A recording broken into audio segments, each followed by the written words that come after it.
অসমত বিগত ৪৫ বছৰ ধৰি উন্নয়নৰ এটা গতি চলি আহিছে অসম আন্দোলনৰ পাছত। আজি অসমখনৰ অৰ্থনৈতিক অৱস্থা যথেষ্ট ভাল আৰু অসমৰ অৰ্থনৈতিক দ্ৰুত উন্নয়ন হৈছে।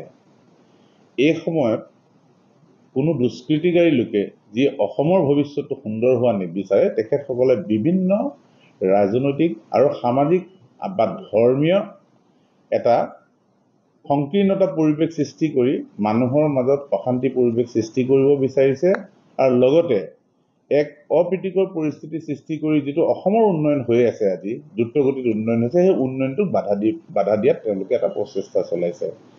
আৰু চৰকাৰ তথা জিলা প্ৰশাসনে তেনেকুৱা যিখিনি প্ৰচেষ্টা তেওঁলোকে চলাইছে, কেতিয়াও আমি সেইসকলক উদগনি নিদিওঁ। খুব কঠোৰ হাতেৰে দমন কৰা হ'ব। আইন শৃংখলা পৰিস্থিতি কোনো কাৰণে বিঘ্ন হ'ব দিয়া নহ'ব। আৰু বিশেষকৈ হোজাই জিলাখনত যিহেতু দুটা কমিউনিটি এটা বিশেষ বেছ আছে, ইয়াত কোনো ধৰণৰ অশান্তিকৰ পৰিৱেশ সৃষ্টি হোৱাটো আমি নিবিচাৰোঁ আৰু সেইটো কৰিবলৈ কাকো সুবিধা নিদিওঁ। আমি প্ৰশাসন তথা পুলিচ প্ৰশাসনে সষ্টম হৈ আছোঁ। বিভিন্ন জনসাধাৰণৰ লগত আমি কথা বতৰা পাতিছোঁ। তেখেতসকলে সকলো সাধাৰণ ৰাইজে বিচাৰে যে আমি শান্তিপূৰ্ণভাৱে ভাষা ধৰ্ম বৰ্ণ নিৰ্বিশেষে সম্প্ৰীতিৰে জীয়াই থাকি অসমৰ আগত এটা নিদৰ্শন দাঙিব বিচাৰোঁ।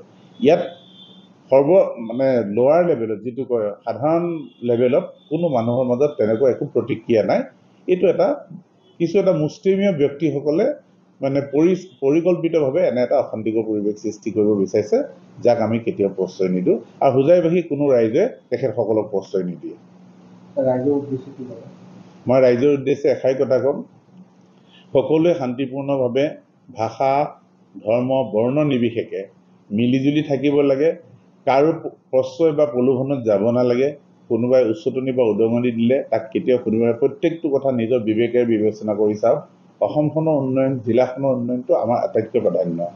আমাৰ উঠি অহা প্ৰজন্মক আমি সদায় ভাল কাম শিকাব লাগে। আন্দোলন, প্ৰতিক্ৰিয়া, হিংসা প্ৰতিক্ৰিয়া এইবিলাকৰ মাজেৰে আমি উঠি অহা আমাৰ যুৱ সমাজক ধ্বংস হ'বলৈ দিব নোৱাৰোঁ।